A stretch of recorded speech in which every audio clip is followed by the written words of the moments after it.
Most welcome all of you in this video. आज की इस वीडियो में हम पैसेज 13 का हिंदी टू इंग्लिश ट्रांसलेशन सीखेंगे। तो इस पैसेज का जो फर्स्ट लाइन है आप स्क्रीन पर देख रहे हैं, इसमें दिया है कि ईश्वर चंद्र विद्यासागर एक योग्य अध्यापक थे। तो सबसे पहले आपको पहचानना है कि ये जो सेंटेंस है ये कहाँ का है, किस टेंस का है या किस यूज आपका इसमें प्रयोग हुआ है। तो आप इसके लिए इस सेंटेंस के लास्ट में जाएंगे तो आपको मिलेगा थे, और थे के जस्ट पहले आपको क्या मिल रहा है, यहाँ पर नाउन है यानी संज्ञा है।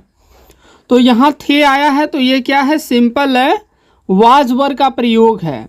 तो इसमें हम वाज वर्ब का प्रयोग करेंगे और इसमें क्या करना है, सबसे पहले हमें इसका जो सब्जेक्ट है कर्ता है उसको लिखना है।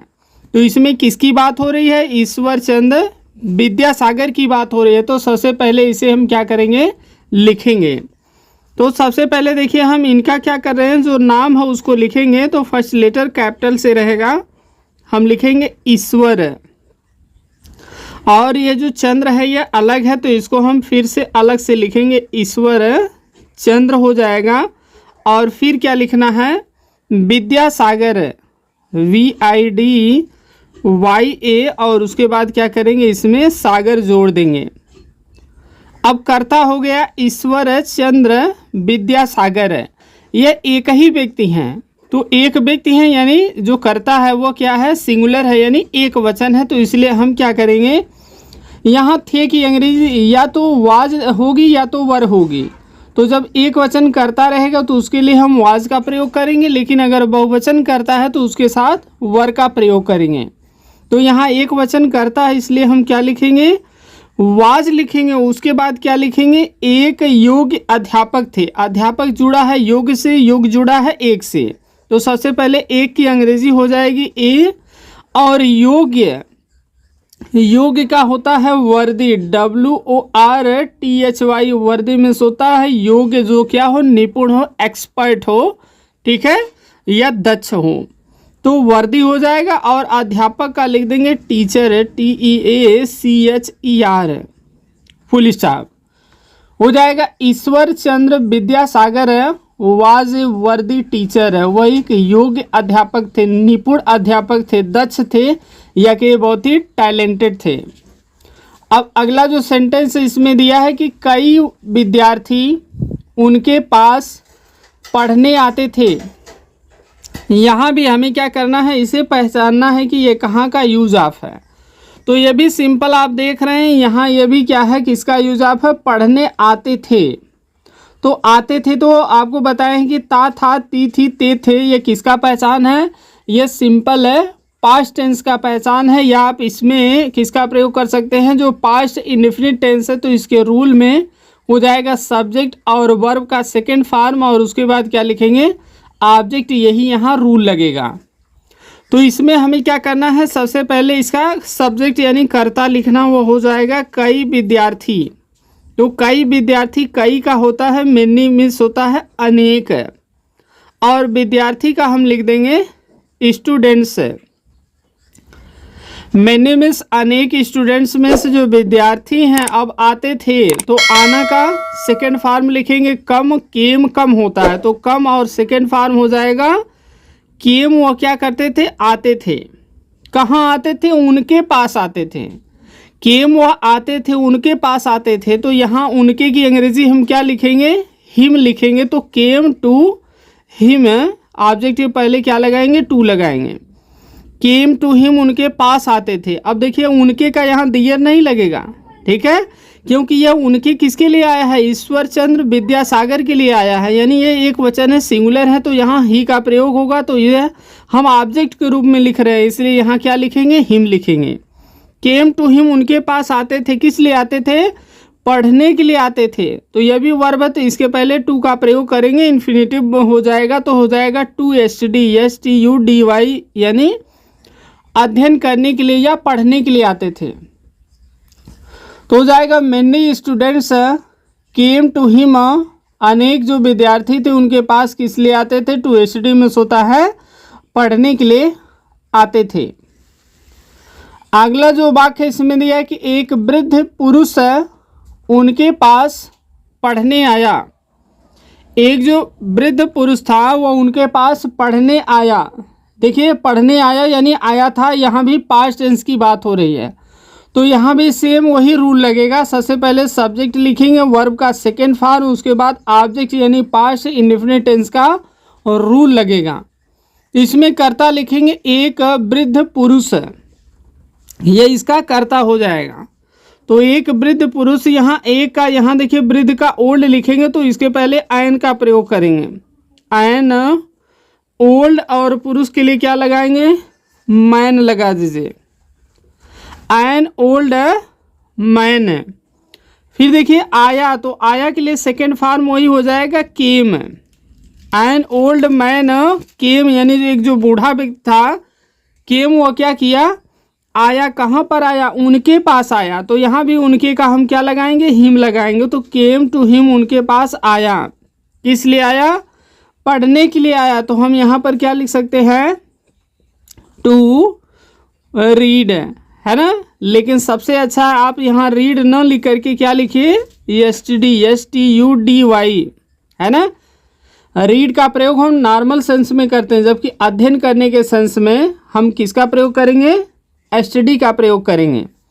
हो जाएगा एन ओल्ड मैन, एक जो बूढ़ा व्यक्ति था, केम टू हिम, उनके पास आया, टू STD मीन्स अध्ययन करने के लिए, अर्थात पढ़ने के लिए उनके पास आया। आगे दिया कि विद्यासागर ने उन्हें पढ़ाने का वचन दिया। यहाँ देखिए कंजंक्शन के द्वारा जुड़ा है, तो दो वाक्य है, ये भी देखिए पास्ट टेंस में, ये भी क्या है, पास्ट टेंस में है। तो हम क्या करेंगे, वन बाय वन इसका ट्रांसलेशन करेंगे। तो सबसे पहले यहाँ देखिए ये भी पास्ट टेंस में, यहाँ भी पास्ट इंडेफिनिट टेंस का रूल सेम वही लगेगा जो ऊपर वाले सेंटेंस में लगा है। तो हम क्या करेंगे, सबसे पहले लिखेंगे इसका कर्ता जो है विद्यासागर है। अब यहाँ हो जाएगा कर्ता में विद्यासागर, फिर इसका हम क्रिया लिखेंगे, विद्यासागर ने उन्हें पढ़ाने का वचन दिया। वचन दिया मतलब उनसे कसम खाए, वादा किए, प्रॉमिस किए। तो प्रॉमिस में होता है वचन देना, PROMISE, प्रॉमिस, इसी में डी जोड़ देंगे तो ये इसका हो जाएगा सेकेंड फॉर्म। तो हो जाएगा विद्यासागर प्रॉमिस, विद्यासागर क्या किए थे, प्रॉमिस मीन्स वादा किए थे उन्हें पढ़ाने का। तो किसका प्रयोग करेंगे, टू, और उसके बाद पढ़ाने की अंग्रेजी होती है टीच। टू टीच मतलब पढ़ाने के लिए, हिम मीन्स उन्हें, किससे, वो जो बूढ़ा व्यक्ति था उसके लिए ये आया है। जो विद्यासागर थे प्रॉमिस्ड, वो वादा किए, टू टीच हिम, उन्हें पढ़ाने के लिए। अब किंतु की अंग्रेजी हम क्या लिख देंगे, बट। बट मीन्स लेकिन। अब इसमें कर्ता क्या होगा, जो बूढ़ा व्यक्ति है, बट लेकिन। अब कर्ता लिखेंगे द ओल्ड मैन, लेकिन जो बूढ़ा व्यक्ति था उसने क्या किया, उसे व्याकरण कठिन लगती थी, यानी उसे वह इसे कठिन महसूस किया, ठीक है, उसे ऐसा लगा, वह महसूस किया। तो बट मीन्स लेकिन, द ओल्ड मैन, लेकिन जो बूढ़ा व्यक्ति था वो फेल्ट मीन्स लिखेंगे महसूस किया। क्या महसूस किया, व्याकरण को महसूस किया, फेल्ट वह महसूस किया। फिर लिखेंगे ग्रामर, GRAMMAR, फेल्ट वह महसूस किया ग्रामर, ग्रामर को क्या महसूस किया, आप डिफ़िकल्ट लिखिए या लिखिए वेरी डिफ़िकल्ट, बहुत ही कठिन वह महसूस किया, उसे यह कठिन लग रहा था। विद्यासागर क्या किए, उस बूढ़े व्यक्ति से प्रॉमिस किए, वादा किए कि वह उसे ज़रूर पढ़ाएंगे, सिखाएंगे। बट लेकिन जो बूढ़ा व्यक्ति था उसे जो ग्रामर है वो बहुत कठिन लगती थी, या आप केवल कठिन लिख दीजिए। फेल्ट वह महसूस करते थे, ग्रामर जो व्याकरण है, डिफ़िकल्ट मीन्स कठिन, उन्हें कठिन लगता था, ठीक है। यानी वो या लिख सकते हैं कि जो बूढ़ा व्यक्ति था, बूढ़ा व्यक्ति लिखेंगे an old man can not understand grammar easily, simple लिखिए कि he can not understand grammar, वह ग्रामर को अच्छी तरीके से क्या कर सकता है, समझ नहीं सकता था। लास्ट जो वाक्य इसमें देखिए दिया है, विद्यासागर ने विद्यार्थियों की सुविधा के लिए एक व्याकरण की एक पुस्तक लिखी। तो यहाँ भी देखिए पास्ट टेंस की बात है, वही सेम रूल लगेगा जो ऊपर लगा है। तो हम क्या करेंगे, सबसे पहले इसका जो कर्ता है उसको लिख देंगे, हो जाएगा विद्यासागर। इसमें सेम रूल वही लगेगा, सबसे पहले सब्जेक्ट हो जाएगा, वर्ब का सेकंड फॉर्म और उसके बाद ऑब्जेक्ट है। विद्यासागर उन्होंने क्या किया, लिखा था, तो किताब लिखे थे, तो इसका सेकंड फॉर्म हो जाएगा रोट। राइट, रोट रिटन हो जाएगा। रोट उन्होंने क्या किया, लिखा था। क्या लिखा था, एक किताब लिखा था, लेकिन कौन सी किताब थी, व्याकरण की। तो साथ में लिखेंगे ए, और उसके बाद क्या लिखेंगे, व्याकरण का लिखेंगे ग्रामर, GRAMMAR, ए ग्रामर, और उसके बाद किताब का लिख देंगे, हो जाएगा बुक। यानी जो विद्यासागर थे रोट व लिखे थे, ग्रामर बुक व्याकरण की एक किताब लिखे थे, करा के लिए, तो के लिए की अंग्रेजी क्या लिखेंगे, फॉर लिखेंगे। किसके लिए लिखे थे, विद्यार्थियों की सुविधा के लिए। तो फॉर द सुविधा की अंग्रेजी क्या होती है, फैसिलिटी, FACILITY। ठीक है, फैसिलिटी सुविधा के लिए। अगर यह ना आए तो आप डायरेक्ट बेनिफिट लिख दीजिए, बेनिफिट, फॉर द बेनिफिट। ठीक है, बेनिफिट। उसके बाद क्या है, किसके लिए, विद्यार्थियों की, तो की अंग्रेजी ऑफ लिखेंगे, और उसके बाद क्या करेंगे, द विद्यार्थी का लिख देंगे स्टूडेंट्स। विद्यासागर रोट, विद्यासागर ने लिखा था एक ग्रामर बुक, व्याकरण की एक किताब लिखे थे, फॉर किसके लिए, द फैसिलिटी मीन सुविधा के लिए, या बेनिफिट फायदे के लिए, किसके लिए, आप द स्टूडेंट विद्यार्थियों की सुविधा के लिए वह एक किताब क्या किए थे, लिखे थे। तो ये जो पैसेज 13 था यहाँ पर आप देख रहे हैं कि ये यहाँ समाप्त हो रहा है, और अगला जो पैसेज होगा उसको हम क्या करेंगे, नेक्स्ट वीडियो में आपको बताएंगे कि किस तरह से इसका ट्रांसलेशन करना है। तो आज के लिए इस वीडियो में बस इतना ही। ये वीडियो यदि आपको पसंद आई हो तो आप इसे लाइक करें, और इसे आप शेयर भी कर सकते हैं, और कोई भी क्वायरी है तो आप कमेंट बॉक्स में ज़रूर बताएं। चैनल पर यदि आप फर्स्ट टाइम आए हैं तो ऐसे ही वीडियो पाने के लिए चैनल को सब्सक्राइब करके बेल का आइकन प्रेस करके ऑल पर क्लिक ज़रूर करें। तो आज के लिए बस इतना ही। Thanks for watching.